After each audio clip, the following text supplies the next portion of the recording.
Welcome to the Balanced Virtual Trainer Podcast. My name is Tyler Valencia. I'm the president of KIPS, Time to Train, and your Balance Ambassador.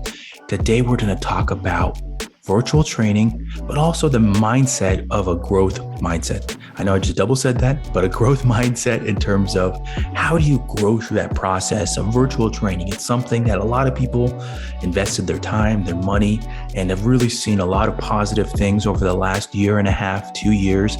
So how do you grow it? All that kind of good stuff in it. We have Brooke Johnson with us. She has been doing virtual training over the last year.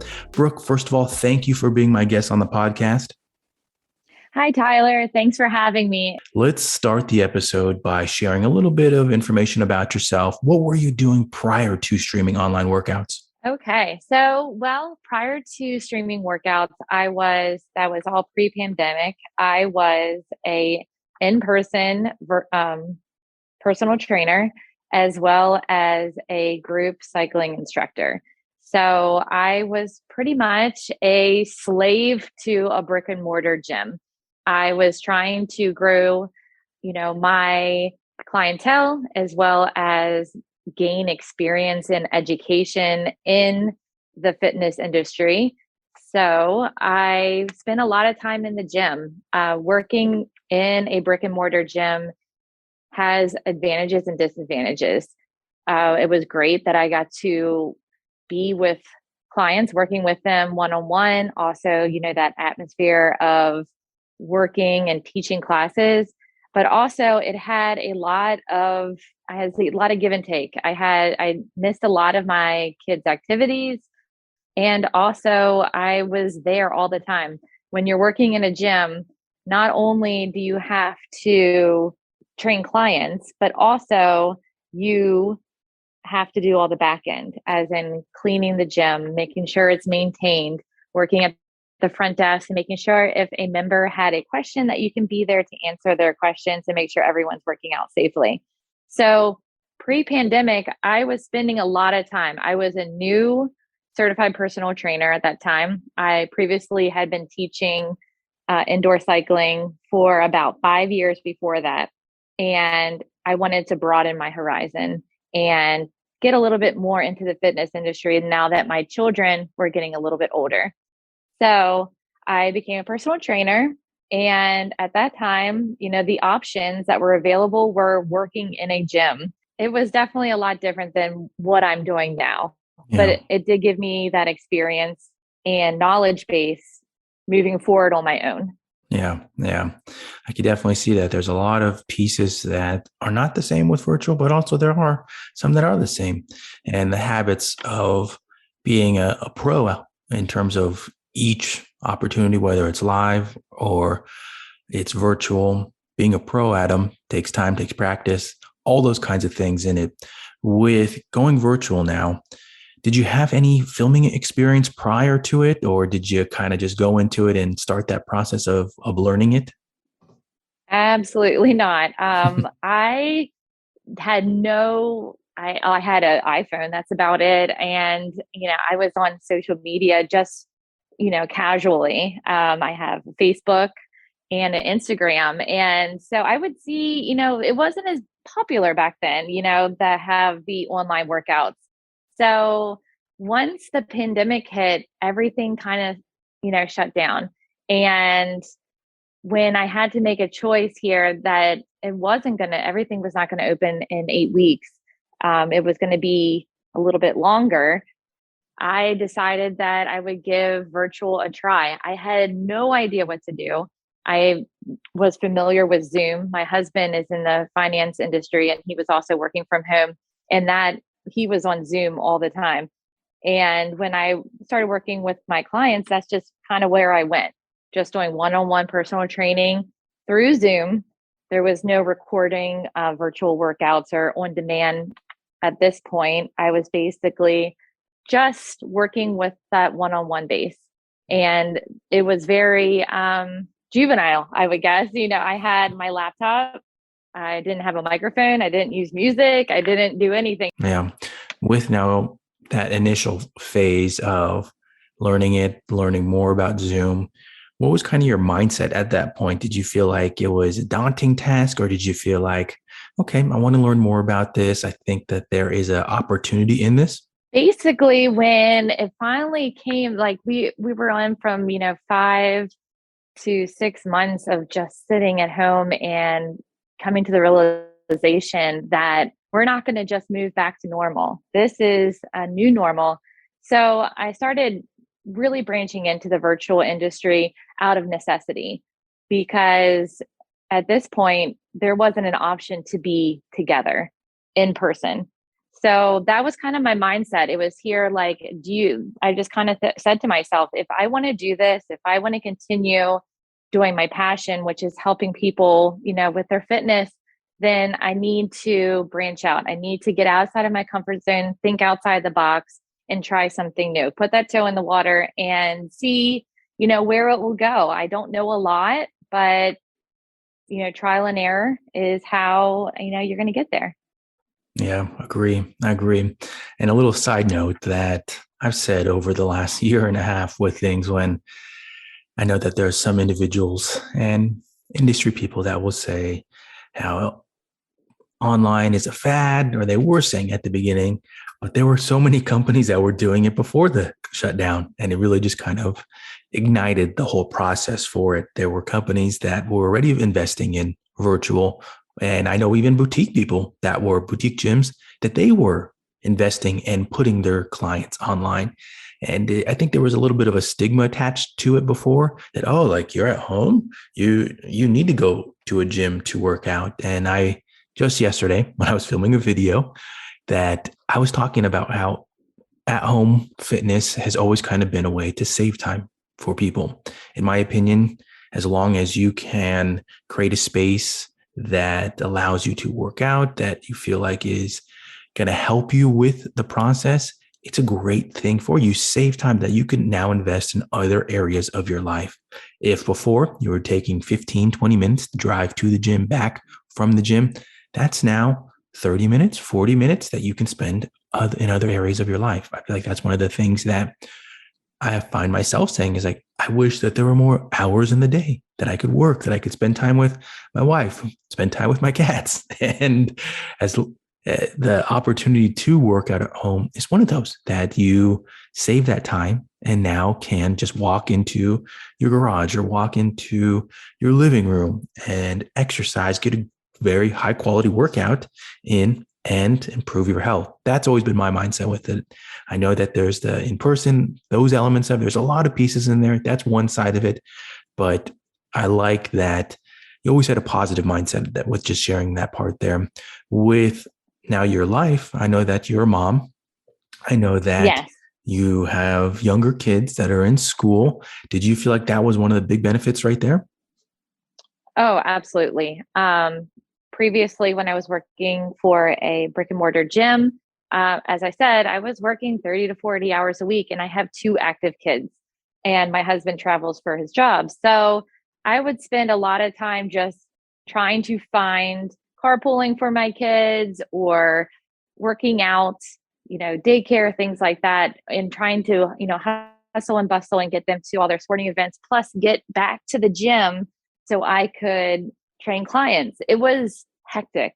It was kind of just a lot. It I bet. was it was it's a double-edged sword because you're doing what you love, but Mm-hmm. then you also have to make those sacrifices of missing, my son's soccer game, or having to juggle around the schedules to make it work. And then also you want to be there for your clients. So Mm-hmm. finding that balance was very difficult. And that has been a blessing about being in the virtual industry. There is so much more space that you can be, well, your own boss and your own, making your own schedule. And also that, you have the freedom to take it where you want. If you want to bring on new clients, and you can do that. If you want to take a step back and maybe, slow down a little bit because, hectic with life or family or illness or anything, that you have that flexibility. You don't Mm-hmm. have to, at the gym, you're dispensable. And if you're not in the line, there goes, the opportunities for you. Yeah. And that was like a big thing with working in so many hours. A lot of my friends were like, well, why are you spending all this time working the front desk? And, you're not really training clients, but that's how you made clients Hmm. when you were being there, that face to face, answering questions and, trying to get that leg up to be able to get a client. So Hmm. it's a completely different mindset, which is great. I personally always like have so many positive things to say and encourage people to try the virtual route. The brick and mortar gym was a monopoly for so long. Yeah. And even when it has opened up at the very beginning, still those special populations couldn't come into the gym and they were Hmm. still looking for a way to stay active.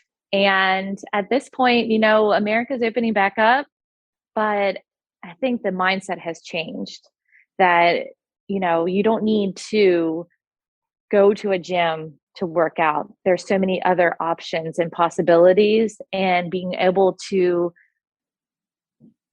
experience instructors nationwide, which is a pretty awesome thing.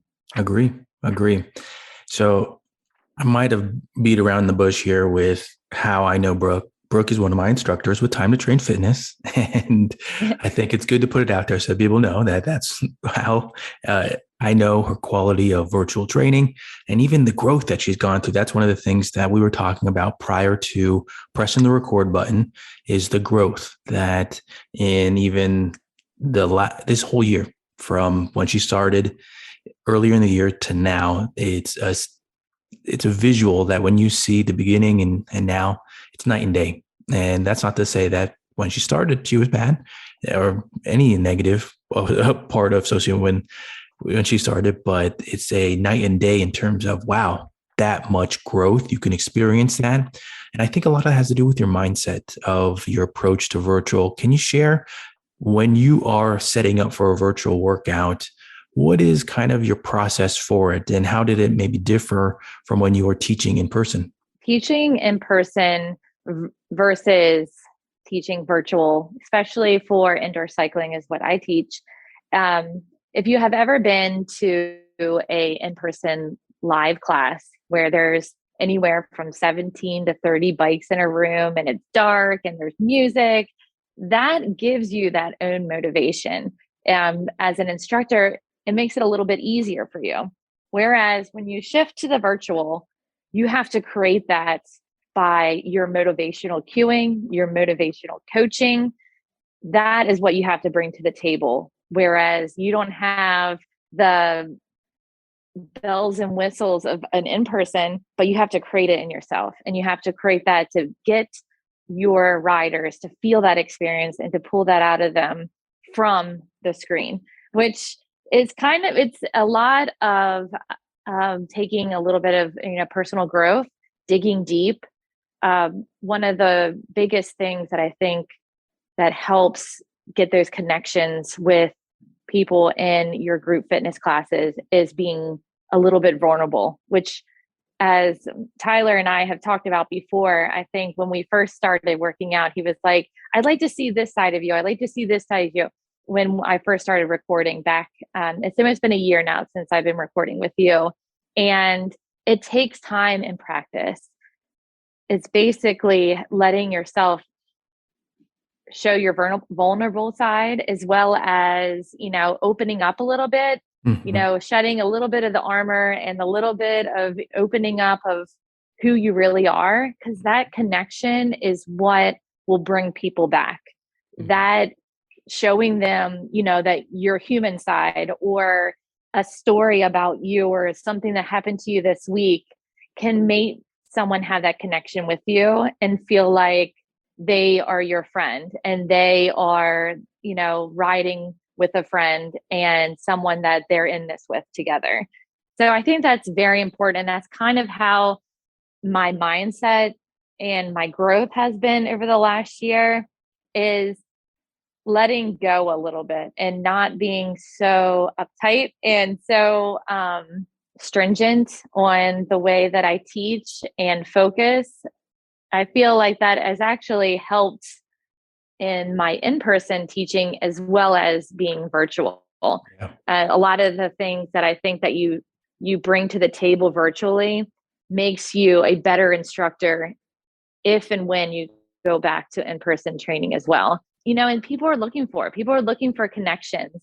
And that's kind of how I just kind of pump myself up, because you have to really think, because it's a lot of imaginary things, especially when you're working and you're talking to a camera. You have to really think about I pretend like I am speaking to my class.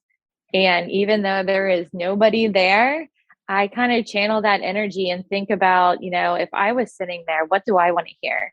A lot Mhm. of times when I have my motivational cueing, it's kind of what's going on in my world. I've had an injury, some illness lately, and I kind of share a little bit of that while I ride, because I think people realize that they have a connection with you then, and they have that human side that they want to come back and see what's going on with Brooke. Yeah, man, I like what you shared with the beginning part with the reps with it and beginning and getting used to that and being more yourself. I know that we've had those conversations through text about don't be afraid to be yourself. And I had that same conversation with a different instructor yesterday, was about how she felt more comfortable with doing time to train than some of the other workouts that we do with the contracts that we get. And she felt more comfortable with time to train because she knew that it's more of I promote that I want instructors to be themselves and feel comfortable in front of the camera, and with letting that part of that side of yourself out. Exactly what you said. People get to see that, make that connection, and like, wait, I'm kind of like that. Or they see it and like, oh, that Brooke is kind of goofy. I'm goofy too. I'm not saying you are goofy, but I'm just Right. saying like the joke side of it, that when you let that kind of down, like, oh, that's what her personality's like, or that's what his personality is like. Those kinds of things come through. And it's the learning those elements of virtual really is a process. And I think with some instructors, it's that starting, but then the continuing part of it. How do I grow through it? I want to be the best at each single one. And the approach that Brooke can attest to, that I tell a lot of instructors, is you just got to start going. You got to go. You got to record. You got to get that, Absolutely. build that comfort level, and don't worry about being perfect on that first one. There's things that you could fix in editing. There's things that you could fix and learn from. And there's one element that Brooke has always shown and done very well that I'm going to share on this podcast. And that's going back and rewatching her workouts, because you learn so much from just watching it, not just your audio levels, how you framed yourself, your lighting, but you learn the quirks about yourself. You learn what you say when you get nervous. So you learn what you say when you forgot what the next drill is. You learn all those things about yourself so that you can improve upon them. And I think having that mindset of, okay, where can I learn from this? How do I now make it better? That's the connection piece there that some instructors will need to make.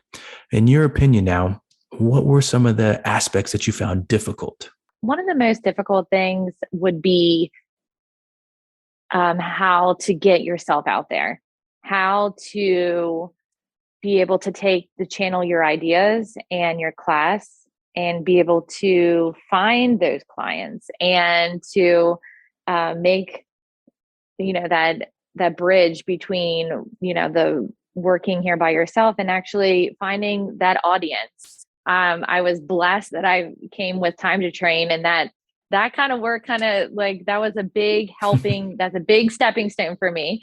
So, but when you're doing it yourself, if you're a personal trainer or if you just want to train small groups, the difficult part is the marketing, how to find those clients, how to retain clients, things like that. And how can you make yourself different that someone would want to be with you compared to the other options out there? And that is it's always going to be, I think, in the back of your head, what's my next steps? How can I continue to grow? How can I continue to push myself and, grow my business. So that's always going to be there. It's just channeling that energy and where do you need to put it. And social media is, very good way to do that. And also, you can only ask your friends so many times and go around that circle before you have to branch out and go other avenues. Thankfully, Time to Train has kind of took a lot of that guesswork out for me. When I do mine personally, it takes a lot more work and a lot more dedication. Yeah. Yeah. I've said many times in different podcasts about how creating content for social media, quality content, is one of the hardest things for a business. Finding those strategies, the consistency element of it, how much do you share? What are you sharing? All those kinds of things are so hard. Yeah, I give a lot of credit to those individuals that can build their audience online and keep it consistently, because it takes time, and the quality aspect is very important. I have to say that over and over sometimes, because if somebody can't see you, they can't hear you, they don't know the message that you're trying to convey, why are they going to like it? What's going to keep them entertained? What's going to make them want to click through, click your link, or want to learn more, or message you, whatever that might be? And at the same time, you have to remember that it's your business. If you are trying to be professional, if you are selling something that you want people to invest in, make it easier for them. Make sure the quality is there. If somebody already believes that you're professional, that what they're investing their money in is worth it, you're winning already. You're winning that battle of trying to convince someone to sign up with you. So why not eliminate some of those steps and improve in those areas? I can say that learning those elements of it are difficult. You don't read those really in a certification. There's not really a book out there for Fit Pros on how do I film myself. It's a process of exploring and learning all these different elements. Let's tie this back now to virtual training, filming yourself, all that kind of stuff. Now, with your setup now, and I will give you a lot of credit for it, that you have progressed your own studio now. With your own studio, what was that kind of conversation with your husband, and even the process of putting all those things together? Well, when we first started, it was just an idea, and I had a handful of clients and I had a basement. So I had my laptop and that was about it. During the pandemic, it was really difficult to find fitness equipment, a difficult challenge to get through with our clients. So, they were using whatever they had at home. Some of them only had resistance bands or light weights. We were just had to be innovative and use anything from milk jugs to wine bottles to anything, to get our workout in. So it was very, very beginner level.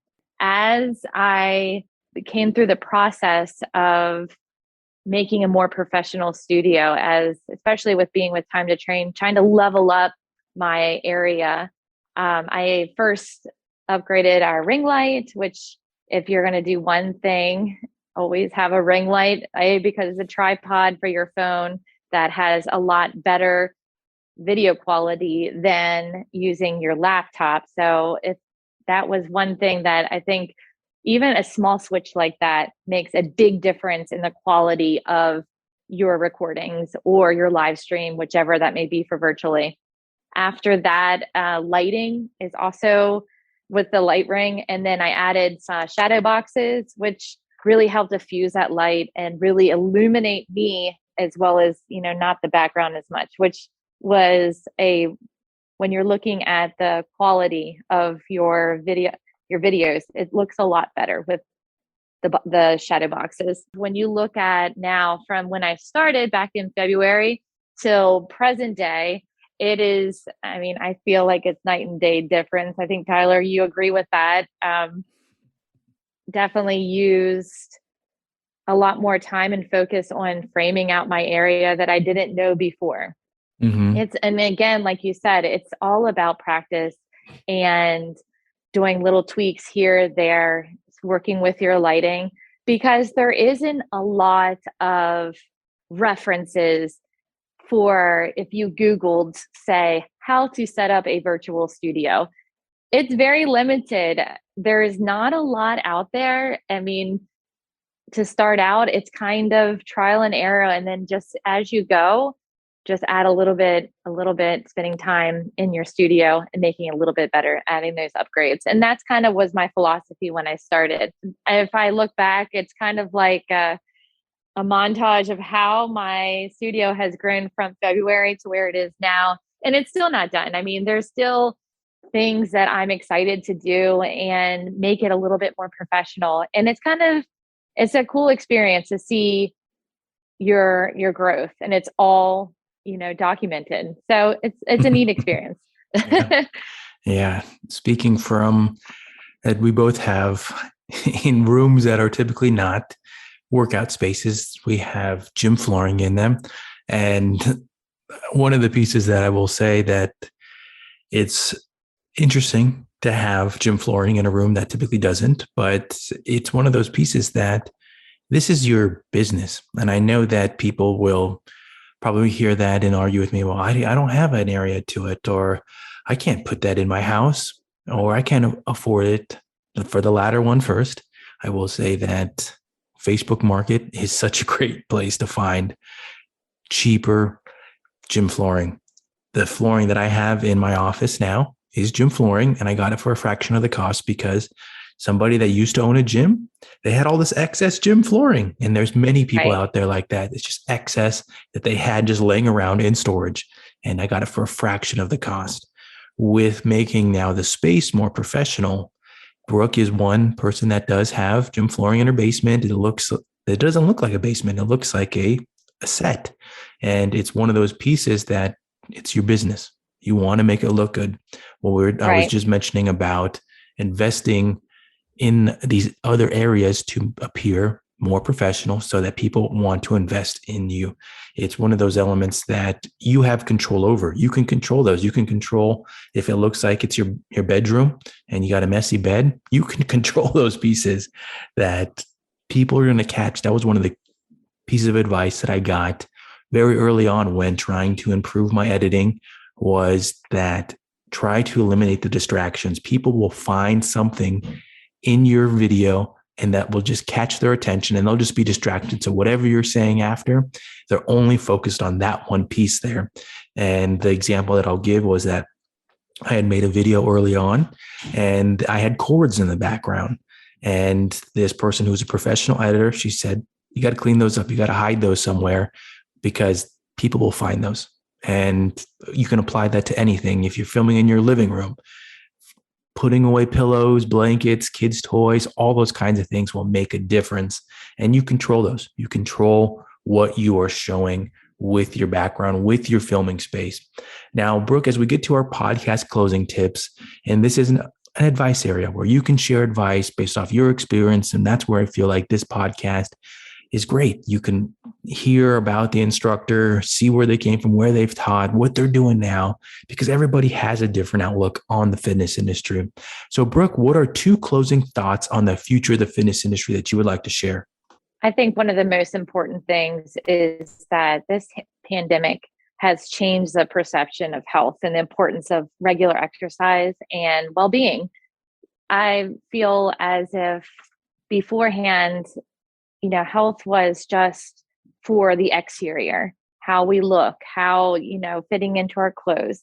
Whereas the pandemic brought to the forefront how much it helps intrinsically, like the mental well-being, mental health, also, just, keeping our body moving for, just our overall health is so important. So I think that was something that has changed in the fitness industry that will forever be changed, which is, great for those that are, in the fitness industry, because people have a better mindset that their goals is not just to lose so many inches. It's more as they want to be healthy, which is, amazing. That's what we all want as a fitness professional. I think that previously I always had this misconception that it was always a competition. There was not enough people thinking about fitness or looking for personal trainers or group fitness instructors, that it was always a competition. And I have realized, like I don't know if it was because of the pandemic or just because of the growth of social media, that there was more for, collaboration and networking more than competition. And I feel that's a positive movement in the health and fitness industry, that we are here to help one another. And there's more than enough people to, spread the wealth. And, there's people looking for that person. It does not a one size fit all. And there is looking for all kinds of different personality traits, that you may feel that connection with, which is great. Agree. And I'll just briefly touch on the first one about goals within the exercise, working out. And I think that that's one of the greater things that we've seen with education made for fitness professionals. It's not just all exercise science based in terms of anatomy, phys, programming, the basics there, that there are more in the wellness space, and hopefully motivating your clients and finding ways to use these change behavior techniques in order to make lasting changes. Not so much, you got to go in and you got to work out as hard as you can, and you got to sweat, you got to make sure that you can't walk after. No, we know that those things do not create long lasting change. Might the average person think that that's how you have to train? Yeah. And we have to change those conceptions, but really the opportunity to make lasting change through working on the mental aspect of exercise and working out, that is one of the big benefits. So great stuff there, Brooke. Can you share now your social media links and where people can find you? Yes. It was great speaking with you today. My Instagram handle is Mrs. B. Johnson. And also I'm on Facebook under Brooke Johnson, and I'm out of Maryland. So that might help focus your Facebook search if you're looking for me. So, but thanks for having me today. It was great talking to you. Definitely. And I will just make one small joke that there are a handful of Brooke Johnsons out there. So thank you for sharing that last piece there. Brooke, thank you for coming on the Balance Virtual Trainer podcast, sharing all these great items about how you've been doing your training, all that kind of stuff. And again, thank you.